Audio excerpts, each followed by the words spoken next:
Donc je reviens sur ces... Je suis Charlie, le gilet jaune, franc-maçon, pédophile, cocaïnomane, médecin, ou qui travaille dans les hôpitaux, Arnold Zank, etc. Enfin, bref. Donc j'ai eu, sans parler du traumatisme, de l'amnésie post-traumatique de mon enfance, mais enfin, ça c'est autre chose. J'ai eu une cataracte à l'œil gauche. Alors ça peut être différents trucs, mais bon, normalement c'est un traumatisme. Donc j'ai une cataracte à l'œil gauche, je voyais plus, le voile, tu vois, le trouble. Donc je vais voir un ophtalmo gilet jaune, qui est dans les réseaux du gouvernement, évidemment, hein, les francs-maçons, etc., la Grande Loge de nuit, Facebook maintenant, Facebook. Donc je vais voir un ophtalmo. L'ophtalmo, il me dit, vous avez une cataracte, il faut vous opérer de la cataracte. Moi, j'essaye de me renseigner auprès de... C'est quoi ça? Ouais, alors j'essaie de me renseigner auprès de cette personne qui est médecin. Je lui demande, bon, c'est quoi la cataracte, qu'est-ce que c'est comme opération et tout, machin et tout. J'ai pas réussi à avoir d'infos. Donc comme c'est dans l'urgence, un peu dans l'urgence, bon, moi j'y voyais plus rien, tu vois, déjà. Bon, voilà, j'y voyais plus grand chose, hein. J'avais un œil complètement trouble, je voyais tout trouble. Donc je me fais opérer de la cataracte, voilà. Donc elle me fait les examens, fond de l'œil, machin, tous les examens qu'il faut, machin et tout. Et puis je prends un rendez-vous le 4 novembre à l'hôpital, à l'Institut Arnold Zank, qui n'est pas un hôpital, qui est un institut, une clinique privée, ou je sais pas quoi, enfin une clinique. L'Institut Arnold Zank, le 4 novembre, pour me faire opérer de la cataracte. Donc avant, j'ai un rendez-vous avec une anesthésiste, donc une LGBT, une femme, qui a, bon, ça va, je vais pas m'étendre, mais bon, on voit que c'est des gens, ils sont Charlie, tu vois, ils sont Charlie, ils sont gilets jaunes, ils sont LGBT, ils sont, d'accord. Donc la femme, elle arrive, déjà, elle arrive en me regardant comme ça, d'un air méchant, elle commence à faire sa méchante d'entrée. Puis elle me regarde, elle me dit, vous, on va vous faire une anesthésie générale, c'est mieux. Je dis, ouais, de toute façon, je préfère, comme ça, tu vois, ils font leur truc, et puis ça y est, je me réveille. Tu vois, j'ai un peu mal à l'œil, mais bon. Ça s'est bien passé. Donc, elle m'a fait l'opération. Moi, je savais pas ce que c'était, moi. Je savais pas. J'ai pas eu de renseignements avant. Elle m'a pas informé. Elle m'a pas informé sur ce qu'était l'opération de la cataracte. Donc, la cataracte, je vous explique. Maintenant, avec la technologie actuelle, on a, c'est le cristallin. Le cristallin, c'est une poche devant votre iris, là, qui est remplie d'un liquide qui permet de voir net, en fait. Et ce cristallin, avec l'âge, ce cristallin vieillit avec l'âge, et si vous voulez, c'est pour ça qu'on a une vision de loin qui s'atrophie, une vision de près qui s'atrophie. Alors ils appellent ça la myopie, l'astigmatie, enfin tout ce qu'on veut, quoi, presbytie, etc., etc. Mais ce cristallin, ils le remplacent maintenant, ils font des implants. Ils appellent ça un implant. Alors c'est un implant qui est c'est un truc matériel ou liquide, je sais pas trop, mais maintenant ils ont une technologie qui leur permet de changer ce cristallin et tu vois net de loin. Quand c'est un implant, et alors il y a les implants monofocales et les implants, il existe des implants progressifs multifocaux. Alors si tu regardes bien dans les films, par exemple, tous ces vieux... Je suis Charlie, gilet jaune en crise, d'artistes, d'intermittents du spectacle. Eux, c'est sûr, hein, comme Jean Reno par exemple, il porte pas de lunettes dans ses films. Hein, c'est sûr, il a des implants progressifs multifocaux. Je t'explique.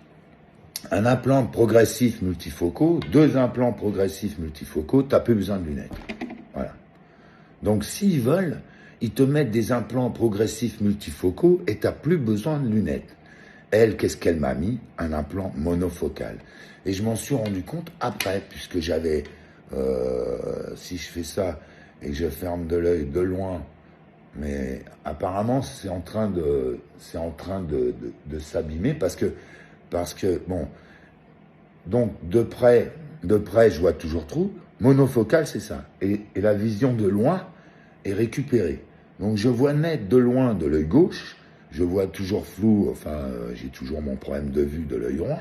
Et de près, j'ai mes 2 yeux, ils voient toujours mal de près, donc je dois porter mes lunettes.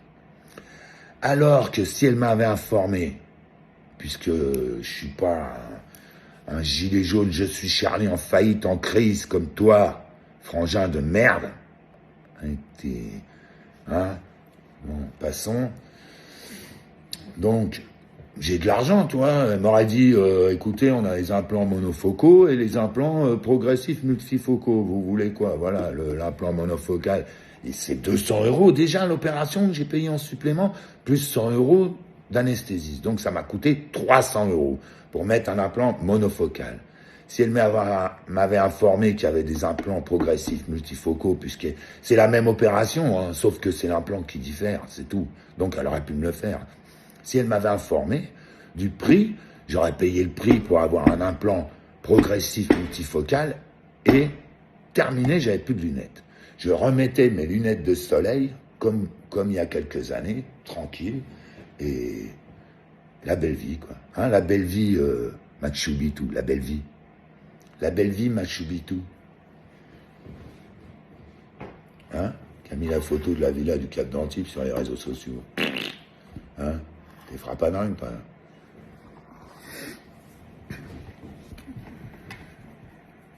Hein, t'as un pet au casque.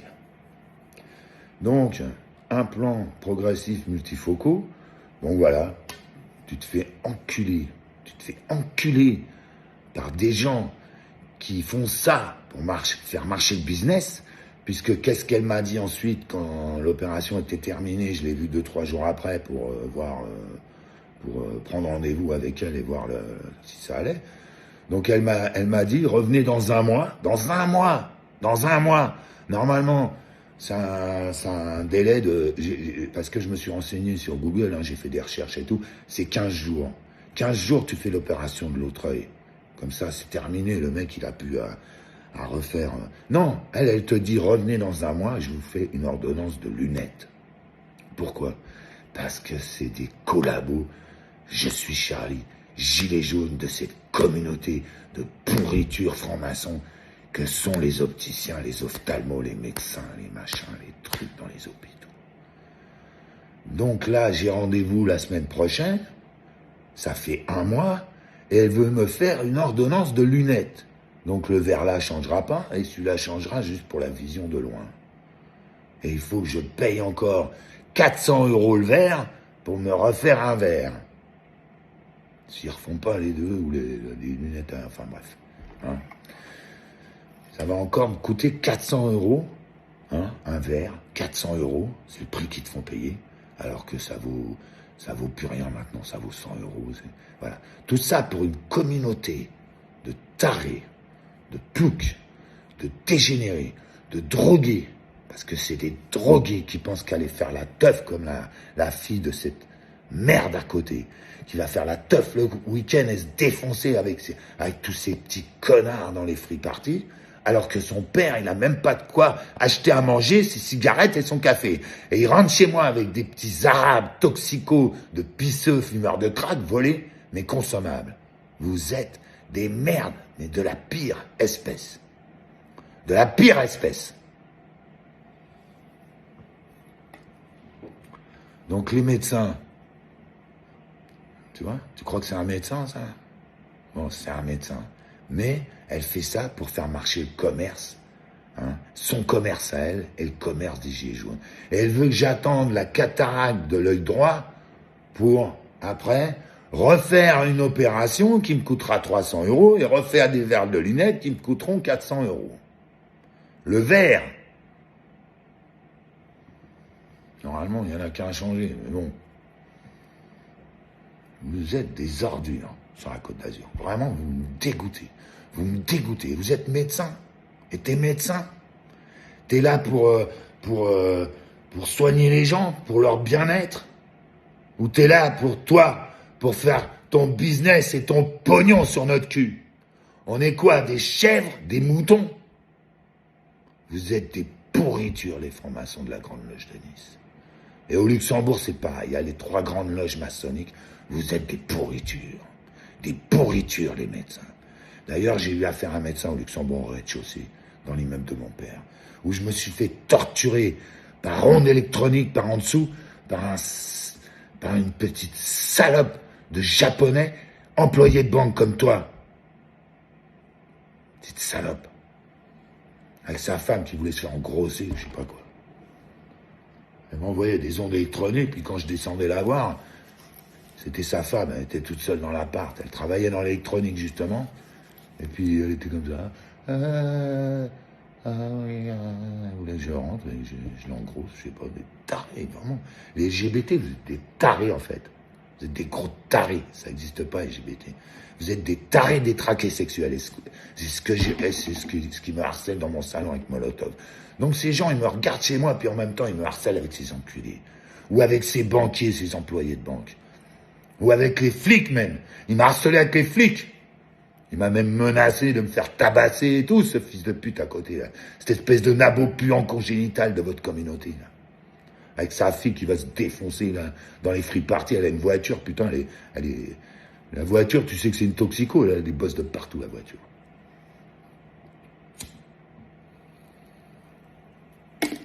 Mais c'est des toxicos, c'est des tarés, quoi, tu vois. Je sais pas ce qu'ils prennent comme drogue, mais putain, les voitures, elles sont niquées de partout, les bagnoles. Des petites connasses, elles ont la bagnole niquée de partout. Il y en a plein, hein. Avec leurs poubelles. Et c'est des toxicos. Voilà.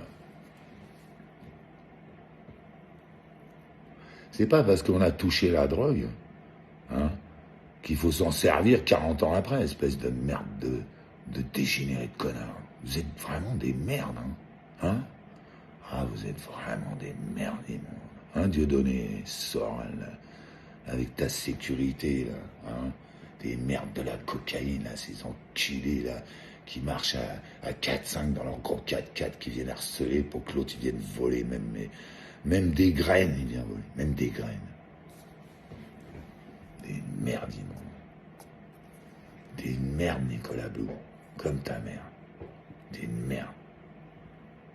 Et ton frère, c'est un taré, ton frère. C'est un gros taré, c'est une balance, comme Hanouna. C'est un pervers, mais déficient intellectuel, hein. Toute la journée, allez papy, allez papy.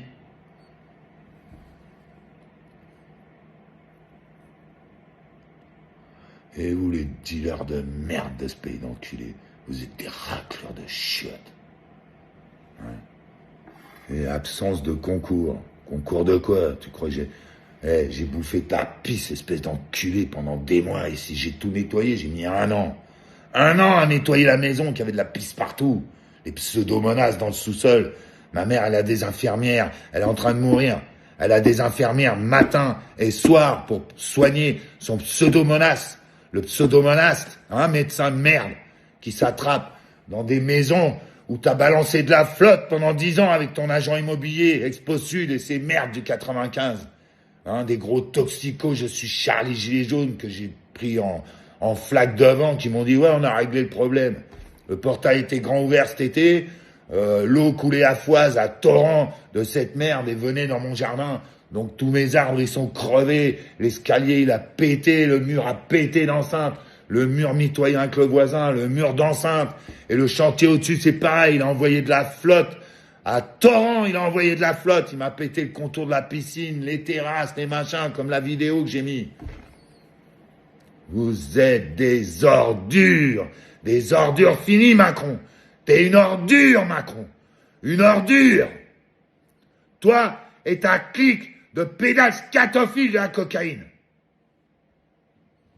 Absence de concours. Ordure que tu es.